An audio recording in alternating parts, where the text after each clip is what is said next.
pensando no livro de Salmos.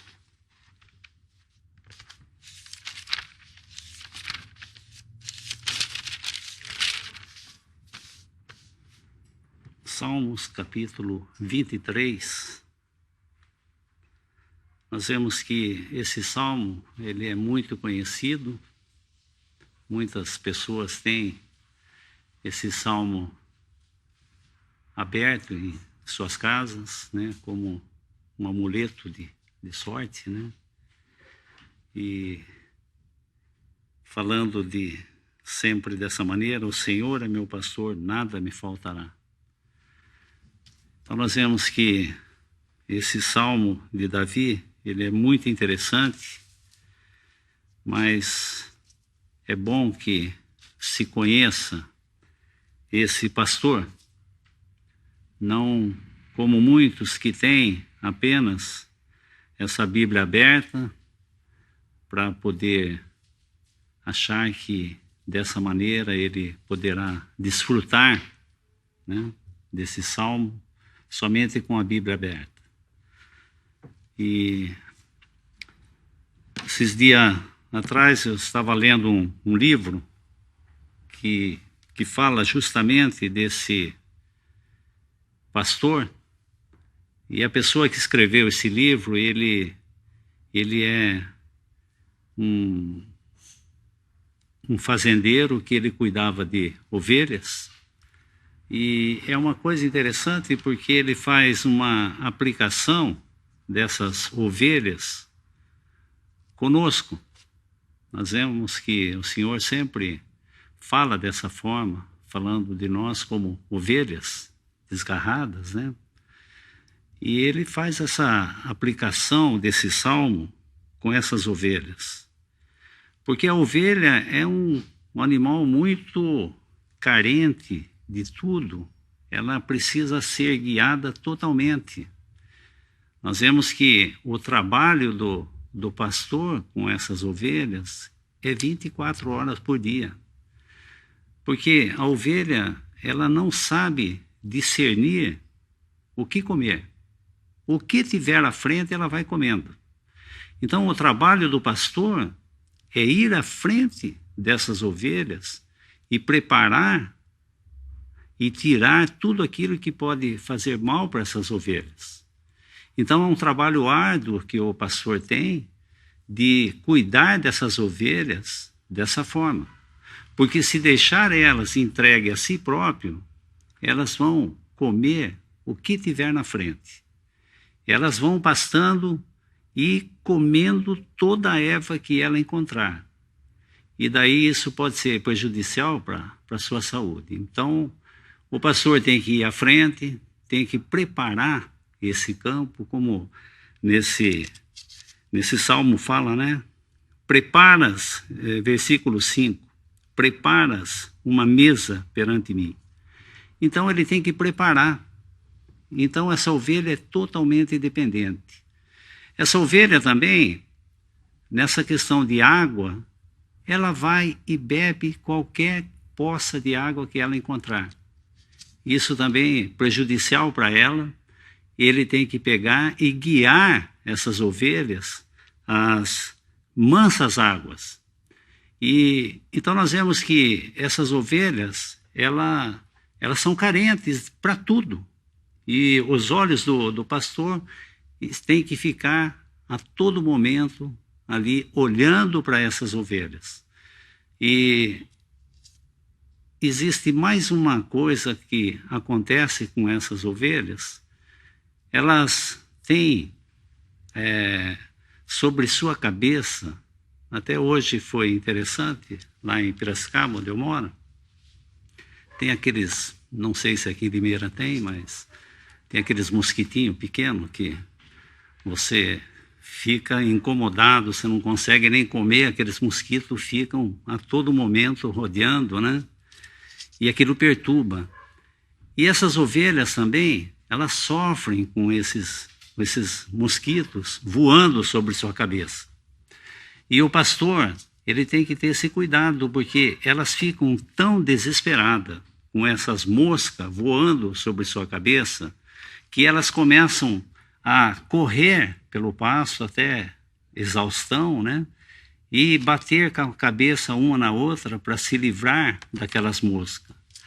E sempre na palavra a gente vê que as moscas, ela é sempre algo relacionado com mal. Nós vemos que o Senhor, quando uma das pragas que o Senhor realizou ali no Egito, foi a praga das moscas. Então eles sofreram muito com isso.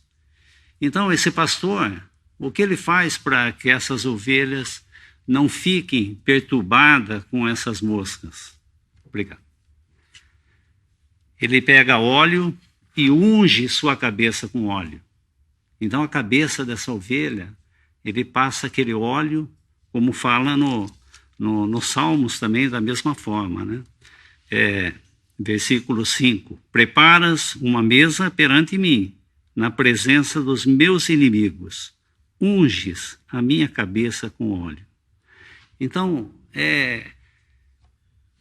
quando nós conhecemos ao Senhor Jesus, esse nosso bendito pastor, nós podemos descansar e saber que Ele está preparando tudo. Ele tem cuidado de nós. Porque nós, se formos deixados a nós mesmos, nós somos como essas ovelhas. Nós, a qualquer momento, estamos aí comendo coisas que não se deve, fazendo coisas que não se deve. Então, é o Senhor que tem que estar a todo momento cuidando de nós. Esses dias, nós estávamos lendo em Piracicaba sobre, podemos ver, 1 Samuel.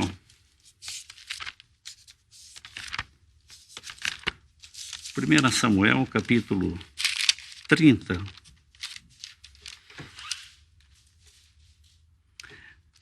Fala sobre Davi. Davi foi um rei ungido pelo Senhor, né? Mas ainda ele estava fugindo de Saul. Ainda ele não havia, Saul estava reinando ainda. E a todo momento, Davi estava sempre fugindo de Saul. Mas chegou um determinado tempo que Davi achou que ele poderia cair nas mãos de Saul. Capítulo 27 de 1 Samuel, primeiramente, versículo 1, fala: Disse, porém, Davi no seu coração: Ora, ainda algum dia perecerei pela mão de Saul. Não há coisa melhor para mim do que escapar apressadamente para a terra dos filisteus, para que Saul perca a esperança de mim e cesse de me buscar por todos os termos de Israel. Assim escaparei da sua mão. Nós vemos aqui um rei ungido do Senhor, querendo escapar. Que maneira? Ali, aproveitando a sombra do inimigo. Então nós vemos que nós somos como essas ovelhas, né? A qualquer momento nós vamos para qualquer lado, nós precisamos desse pastor a todo momento. Mas nós vemos que Davi vai e agora Deus tem que agir de outra forma com ele. Por quê? Porque agora ele deixou o seu lugar de dependência de Deus e foi se refugiar com o inimigo de Deus. E ali, nesse lugar, no capítulo 30, nós vemos que esse inimigo, ele deu essa cidade para que Davi ficasse, que chama Ziclague. E ali Deus tem que fazer uma obra para que haja arrependimento no coração de Davi. Então nós vemos que esse é o nosso Deus, esse é o que cuida de nós. Ainda que nós sejamos infiéis, Ele permanece fiel. Então nós vemos que, puxa vida, Davi estava ao ponto de ir lutar contra seus próprios irmãos. Ele queria ir lutar contra seus próprios irmãos. E nós vemos que alguns dos príncipes dos povos ali não confiavam em Davi e não permitiu que ele fosse. Mas assim mesmo ele fica questionando que ele queria ir. E assim ele acaba não indo para a luta. E o que Deus faz? Deus agora tem que usar da sua vara. Deus tem que usar algo para fazer com que o coração de Davi haja arrependimento, porque foram 1 ano e 4 meses ele ali à sombra do inimigo, a ponto de ir lutar contra o povo de Deus. Nós vemos que Deus permite que esses amalequitas desçam sobre o povo de Davi e saqueiem e levem suas mulheres, seus filhos, e levem tudo. E nós vemos que depois o povo chega ao ponto de querer apedrejar Davi. Mas o que é bonito de ver é que Davi, ele se arrepende disso tudo. No capítulo 30, versículo 4. Então Davi e o povo se achava com ele, alçaram sua voz e choraram, até que neles não houve mais força para chorar. Também as suas 2 mulheres de Davi foram levadas cativas, Ainoá, a Jezreelita, Abigail, a mulher de Nabal, Carmelita. E Davi muito se angustiou, porque o povo falava em apedrejá-lo, porque o ânimo de todo o povo estava em amargura. E cada um por causa dos seus filhos e de suas filhas. Todavia, Davi se esforçou no Senhor seu Deus. E disse Davi a Abiatar, o sacerdote, filho de Aimeleque: Traze-me, peço-te aqui o éfode. E Abiatar trouxe o éfode a Davi. Então consultou Davi ao Senhor, dizendo: Perseguirei eu esta tropa? Alcançá-lo-ei? E o Senhor lhe disse: Persegue-a, porque de certo a alcançarás, e tu libertarás. Partiu, pois, Davi, ele e seus 600 homens que com ele se achavam, e chegaram ao ribeiro de Besor, onde os que ficaram atrás pararam.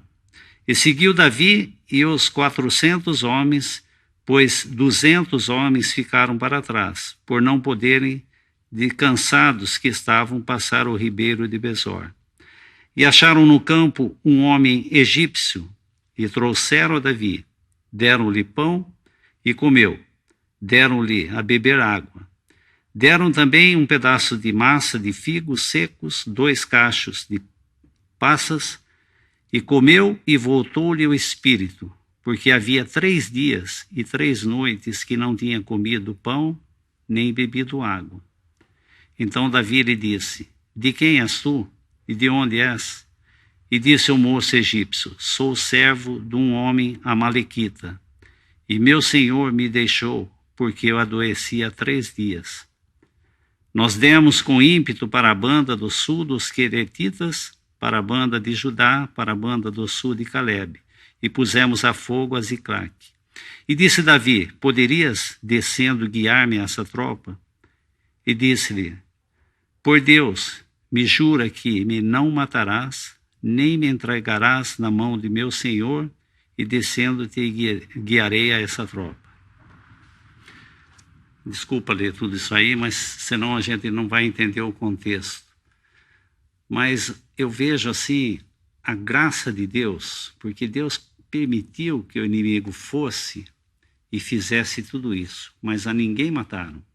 Assim como ele fez com Jó, né? Quando ele permitiu que o inimigo tocasse em Jó, falou: só não toca na sua vida. Por quê? Porque o Senhor queria ensinar uma lição para Davi. E Davi se arrependeu disso, e o Senhor lhe entregou. Mas uma coisa bonita aqui que nós vemos é agora mostrando nesse homem egípcio o que Satanás faz quando alguém não serve mais para ele. Ele descarta. nós vemos que esse egípcio, ele foi descartado, porque ele ficou doente. Então já não serve. Descarta e fica ali. Não serve para mais nada. É isso que o inimigo faz. O nosso pastor, o Senhor Jesus Cristo, jamais desiste de nós. Ele ata nossas feridas, ele cuida de nós, ele prepara uma mesa, ele unge nossa cabeça com óleo, ele faz todo o esforço para nos manter. Mas Satanás, o príncipe desse mundo, ele usa até o ponto que serve para ele. Quando já não serve mais, ele descarta.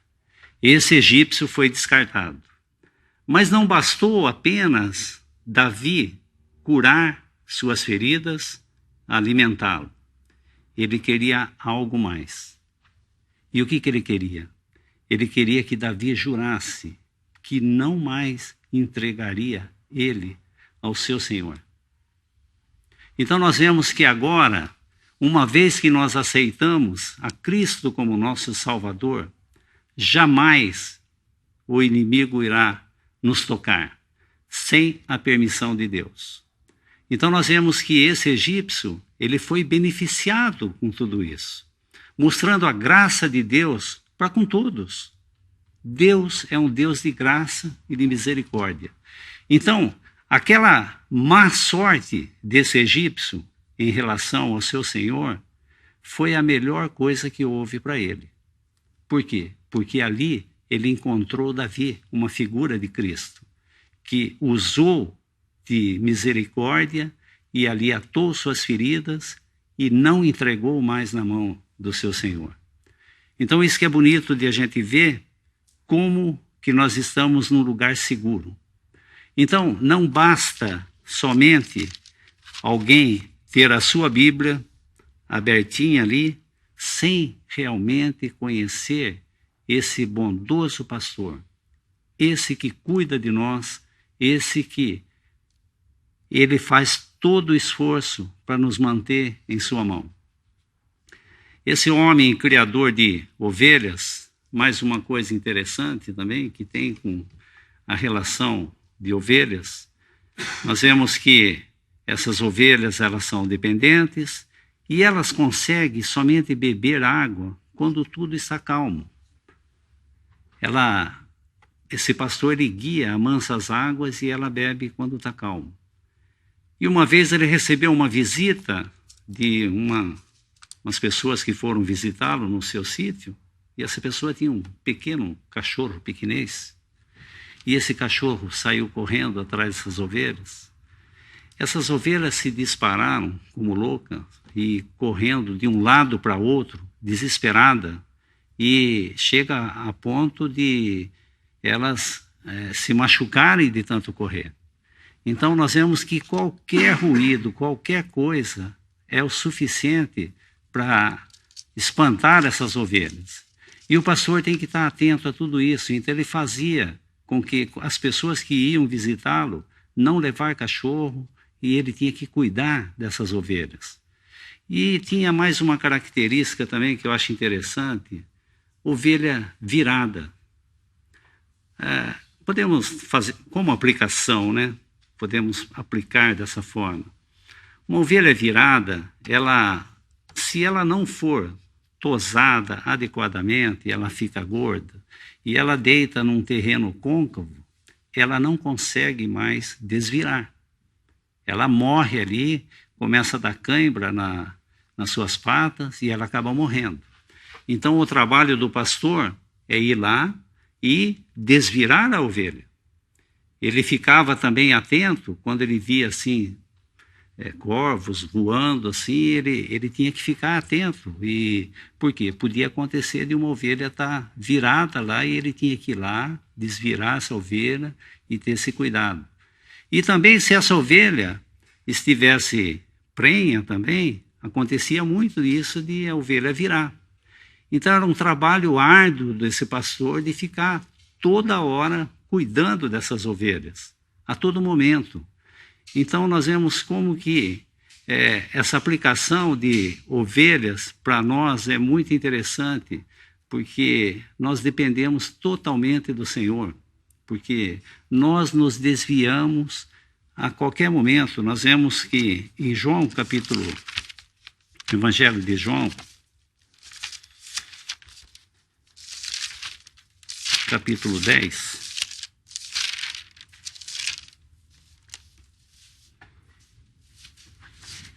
versículo 9.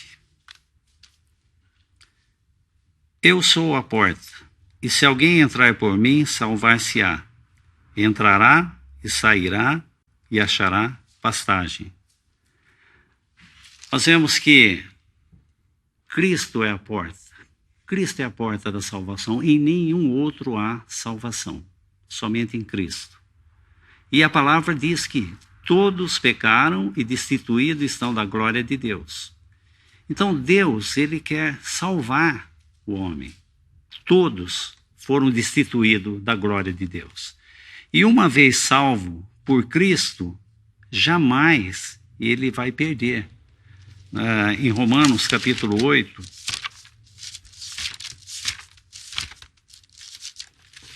Romanos capítulo 8,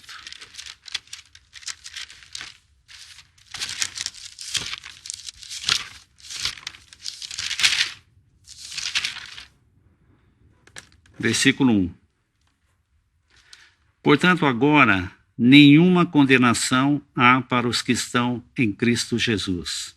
Muitas Bíblias traz esse outro parágrafo que ele não cabe nesse contexto aqui. Porque se fosse da forma como está escrito em muitas Bíblias, se poderia ler dessa forma. Portanto, agora nenhuma condenação há para os que estão em Cristo Jesus, que não andam segundo a carne, mas segundo o Espírito. Seria uma salvação condicional. Isso iria depender de mim. Mas esse contexto aqui, ele cabe bem no versículo 4, que fala, para que a justiça da lei se cumprisse em nós, que não andamos segundo a carne, mas segundo o Espírito. Então, nós vemos, portanto, agora nenhuma condenação há para os que estão em Cristo Jesus. Então, não é algo que fala de que você tem que perseverar, que você tem que fazer, porque tudo aquilo que é deixado para nós podemos olhar para essa ovelha. Se deixasse cada ovelha ali por si, elas, normalmente, essas ovelhas, elas gostam de pastar em lugares perigosos, lugares altos, né? Onde ela acha que ela vai ter a melhor comida. Então, elas sobem naqueles penhascos, naqueles lugares, né? E eu achei interessante que uma vez ele disse que ele tinha suas ovelhas, ele cuidava da melhor forma, né? Por isso que ele faz essa aplicação com esse salmo, né? E ele encontrou 3 ovelhas que a fazenda dele era meio perto do mar, e essas ovelhas estavam encharcadas, tinha 3 ovelhas, e estavam tremendo de frio, e ele pegou essas ovelhas, pôs num carrinho e levou para o dono, porque não era dele, não era a ovelha do seu pasto. E chegou lá, a hora que ele entregou para o seu dono simplesmente pegou uma faca e degolou essas ovelhas, né? E então é isso que o inimigo faz. É isso que nós vimos naquele egípcio, né? Não tem esse cuidado, não tem aquilo de cuidar das ovelhas. Simplesmente, quando não serve mais, extermina, né? Então, que bom saber que nós temos esse bondoso pastor, esse que cuida de nós, esse que a todo momento sabe que nós podemos desgarrar. Ele tem que preparar todas as coisas. Eles têm que estar atentos sempre a essas ovelhas e nunca desviar seus olhos dessas ovelhas. Esse homem, quando ele viajava, ele tinha que recomendar ao seu filho todo esse cuidado, porque se não tivesse esse cuidado 24 horas, ele perderia essas ovelhas. Então nós vemos que o Senhor, ele está a todo momento cuidando de nós, a todo momento ele está ali olhando para nós, para a nossa vida, em todas as coisas. Nós podemos descansar nesse bendito Salvador. E mais uma coisa que eu estava pensando em, podemos ver no livro de Atos.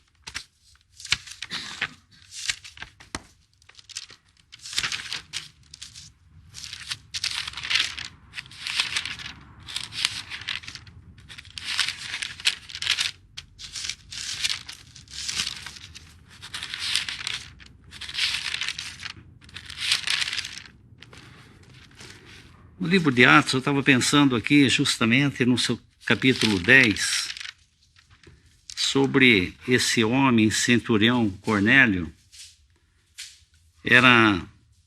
É interessante porque nós vemos que esse homem era um homem piedoso, no capítulo 10, versículo 2, versículo 1, para a gente entender o contexto. E havia em Cesareia um varão por nome Cornélio, centurião da corte chamada italiana, piedoso e temente a Deus, com toda a sua casa, que fazia muitas esmolas ao povo e de contínuo orava a Deus. Nós vemos muitas pessoas que fazem caridade, dão esmolas, fazem tantas coisas, e elas acham que por ela fazer aquilo já está muito bom. Elas descansam nessas coisas. E essas pessoas, apesar de fazer tudo isso, não são pessoas salvas. Por quê? Porque elas acreditam que essa é uma obra que pode salvá-lo. Mas nós vemos que Cornélio, apesar de ele fazer tudo isso, a palavra fala que de contínuo ele orava a Deus. Ele não estava apoiando somente na sua obra, embora ele fazia, mas de contínuo ele orava a Deus. E aqui nós vemos que graça e misericórdia de Deus, porque nós vemos que aqui Pedro usa essa terceira chave para abrir aos gentios, e Deus faz uma obra aqui com Cornélio e faz uma obra com Pedro, porque nós sabemos que os judeus, eles não suportavam os gentios, né? Então Deus que tinha que fazer algo ali com Pedro e algo com Cornélio. E ele usa esses anjos para fazer isso, mas só que quanto à salvação, Deus não usa anjos. Deus usa o homem, uma criatura pobre, caída, mas é homem. Por quê? Porque o anjo não entende de misericórdia. O anjo, existe os anjos que estão ali com o Senhor e existem os anjos caídos. Para anjo não tem restauração, mas para o homem tem restauração. Então Deus tem que usar o homem para usar e trazer a sua palavra de salvação. Usa esses vasos fracos, né? Mas para trazer a sua palavra. Então nós vemos que aparece essa visão a Pedro, esse lençol, nós não vamos entrar nisso, mas o que me chamou a atenção, essa passagem, é que no versículo 24, do capítulo 10, depois que é anunciado a Pedro sobre essa visão, no versículo 24 fala assim: e no dia imediato chegaram a Cesareia e Cornélio os estava esperando, tendo já convidado os seus parentes e amigos mais íntimos. E aconteceu que, entrando Pedro, saiu Cornélio a recebê-lo, prostrando-se a seus pés, o adorou. Mas Pedro levantou, dizendo: levanta-te, que eu também sou homem. E falando com ele, entrou e achou muitos que ali se haviam ajuntado. Então, o que chama a atenção é que Cornélio, ele estava também preocupado com seus familiares e com seus amigos. Muitas vezes nós somos mesquinhos e nós ficamos somente pensando em nós, na nossa segurança, na nossa salvação. Nós temos que estar intercedendo por nossos familiares, nossos amigos, levando diante do Senhor. Então nós vemos que a palavra frisa no dia imediato. Não foi algo que vamos ver, vou pensar o que eu faço. Não, no dia imediato. Ele foi e convidou seus parentes, seus amigos íntimos e ficou esperando. E o que no capítulo 11, versículo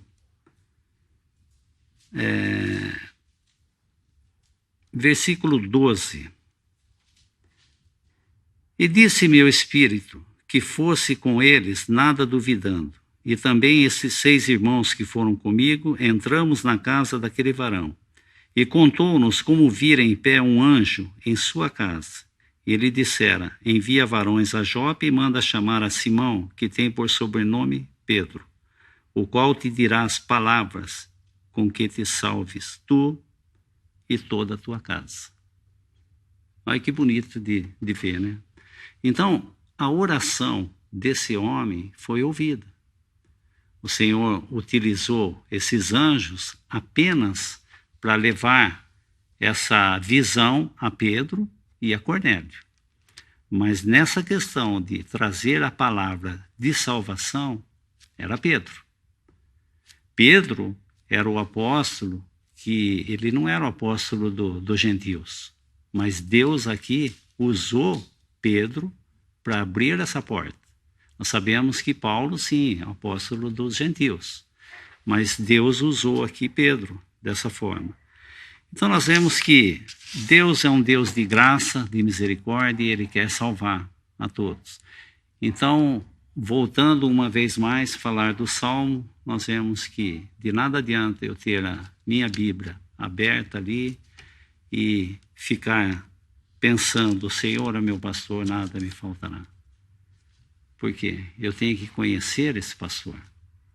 Eu tenho que orar e pedir e conhecer esse pastor. Nós vemos que Cornélio não era convertido? Sim, Cornélio tinha vida.